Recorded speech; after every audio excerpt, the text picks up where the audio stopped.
Je suis à présent avec Adrien Branly, directeur général adjoint de Décibel Productions. Bonjour Adrien. Bonjour. Alors Adrien, pourquoi faites-vous de ce métier aujourd'hui? Qu'est-ce qui vous a animé au long de votre parcours et qu'est-ce qui vous anime au quotidien? Alors c'est un métier que j'exerce depuis une quinzaine d'années désormais, qui a toujours été un leitmotiv. Je suis un passionné de musique et c'est vrai que j'ai toujours eu cette volonté de participer déjà dans les maisons de disques dans un premier temps et puis depuis une dizaine d'années dans le live.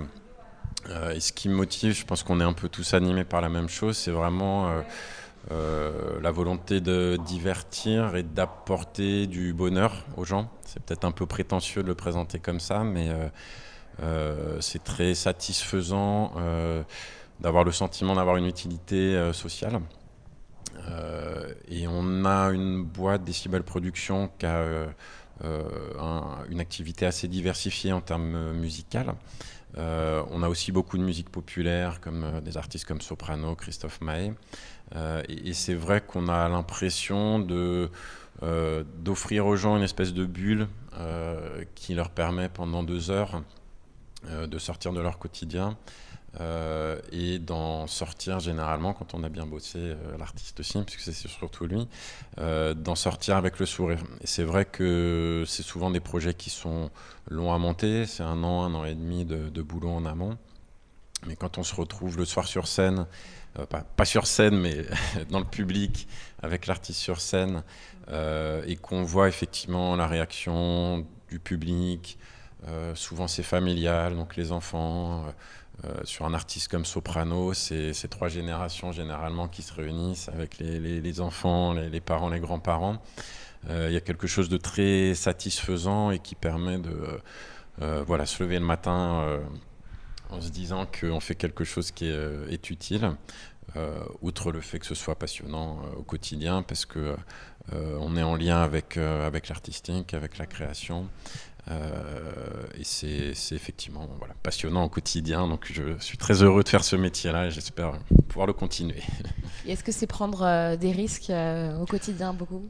Oui, bien sûr, c'est faire des paris. Alors c'est ça aussi qui apporte de l'excitation, je pense, au métier, puisque personne n'a de recette magique et peut prédire effectivement à l'avance ce qui va fonctionner ou pas.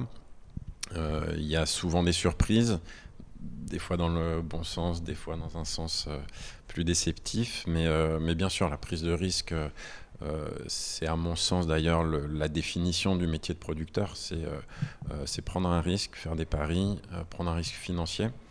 C'est vraiment le métier du producteur, c'est faire des paris. Et effectivement, ça me semble aujourd'hui faire partie de notre composante du métier de producteur de spectacle. Tout à fait. Et alors, vous vous êtes engagé avec le Prodis dans une action au pénal contre Viagogo. Oui. Est-ce que vous pouvez revenir sur cette action et plus généralement sur les enjeux du marché noir et de la billetterie? Alors, je vais faire assez rapide parce qu'effectivement, ça doit faire 5 ans. Je pense qu'on a mis en place avec 4 ou 5 autres producteurs une sorte d'action collective pour essayer d'agir en force et puis accessoirement de partager les frais d'avocat qui sont assez importants pour tenter de venir titiller Viagogo.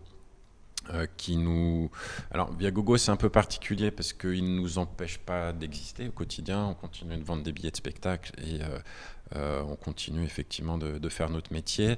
Par contre, c'est vrai, et on l'a vu, là on a mis en vente Soprano il y a quelques jours. Quand on tape Soprano sur Google, le premier lien qui apparaît, c'est Viagogo.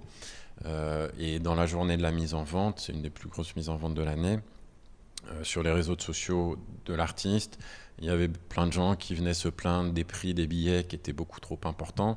Non pas parce que nos billets étaient à un prix trop élevé, mais parce qu'ils les avaient achetés sur Viagogo, puisque le premier lien sur Google, c'est Viagogo, et que là, on peut avoir des billets à 50 € sur les réseaux normaux, traditionnels. On se retrouve avec des billets à 110, 120, 150 € sur Viagogo. Donc c'est vrai que c'est une vraie problématique d'image de notre côté. Les gens font pas forcément bien la différence et vont du coup derrière sur le réseau social de l'artiste critiquer les choix de l'artiste sur le financier, effectivement.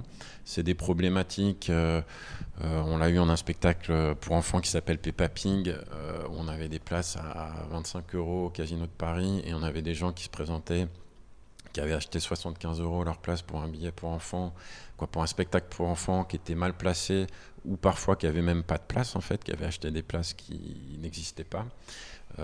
Et donc c'est nous effectivement qui, les soirs de concert, devons gérer effectivement ce public. D'où effectivement cette intervention. La difficulté, c'est que Viagogo est très, très bien structuré, qu'en France, on n'a jamais pu réellement identifier un siège social, un partenaire, qu'on a réussi à les faire condamner il y a 5 ans, donc avec plusieurs producteurs. On a obtenu une décision qu'ils n'ont pas respectée, on a fait constater qu'ils ne respectaient pas la décision, donc il y a eu une deuxième décision qui les a condamnés à 75 000 € de dommages et intérêts.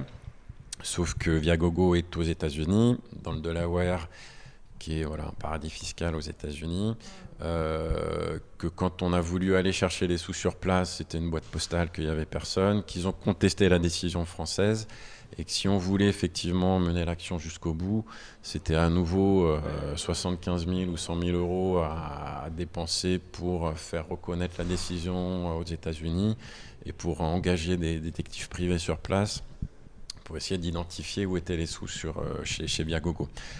Et on a vu, du coup, ça c'était sur un terrain civil, que ce terrain civil, Viagogo n'en avait rien à faire, et qu'effectivement, il fallait passer sur un terrain pénal, qui là, j'espère, sera effectivement plus efficace. Donc là, sur ce terrain-là, c'est une action relativement récente, puisque la plainte a été déposée au mois de mars, je crois, quelque chose comme ça, par les mêmes producteurs, et que pour l'instant, il n'y a toujours pas de juge d'instruction qui a été désigné pour effectivement instruire le dossier. Donc on attend, ça devrait arriver là en principe dans le mois qui arrive, d'avoir un juge d'instruction qui soit désigné pour qu'on puisse aller le rencontrer, lui exposer les problématiques. Mais on est depuis quelques mois un peu plus optimiste sur l'issue du dossier puisque ça bouge un petit peu partout à l'étranger. Que Viagogo, si je ne dis pas de bêtises, a été fermé en Angleterre. Enfin voilà, on sent que ça commence à bouger et que les pouvoirs publics commencent à comprendre la problématique. Alors le public, pas encore complètement, puisqu'effectivement beaucoup de gens assez naturellement vont en priorité sur le premier lien qui apparaît sur Google. Mais voilà, c'est un boulot qui est fastidieux, qui est difficile en plus à mener parce qu'à l'inverse de Viagogo, c'est pas Viagogo a son business qui est fait sur la revente de billets. Nous, notre boulot, c'est de vendre des billets et non pas d'aller s'attaquer au marché secondaire. Donc c'est vrai que c'est jamais forcément le dossier qu'on traite en priorité, ce qui fait qu'on a parfois perdu peut-être un petit peu de temps. La justice française est assez lente et en plus Viagogo fait tout pour éviter que les dossiers aboutissent. Donc c'est vrai que ça fait 5 ans qu'ils sévissent et qu'on espère que dans l'année, on arrive enfin à obtenir des résultats, quoi.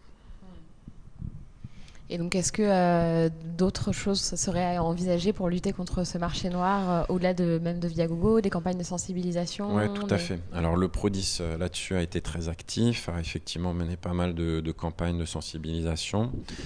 On essaye, nous, tous, de les relayer ensuite sur nos propres réseaux de producteurs, mais ce n'est pas forcément ce que le grand public connaît, donc on essaye de les faire relayer par les réseaux sociaux des artistes.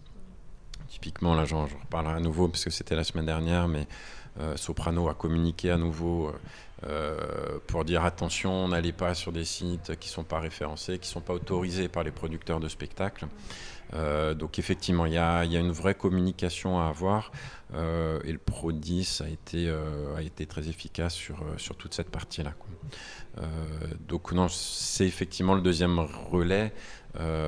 C'est la presse. Je sais qu'il y a eu beaucoup d'articles aussi qui sont parus ces dernières années.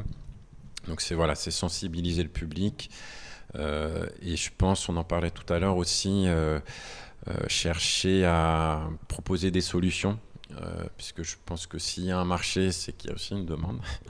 Et donc, voir comment aussi solutionner cette demande et comment essayer de réguler ça sans arriver dans des... dans des situations comme Viagogo qui prend des commissions qui sont totalement hallucinantes. Mais je pense qu'il y a un travail aussi à effectuer sur une régulation et sur une solution à apporter quand même au public qui parfois cherche à acheter des places quand il n'y en a plus, quoi. Donc voilà. Merci beaucoup Adrien pour cette Je vous en prie. continuation et une excellente journée. Merci beaucoup. Au revoir. Au revoir.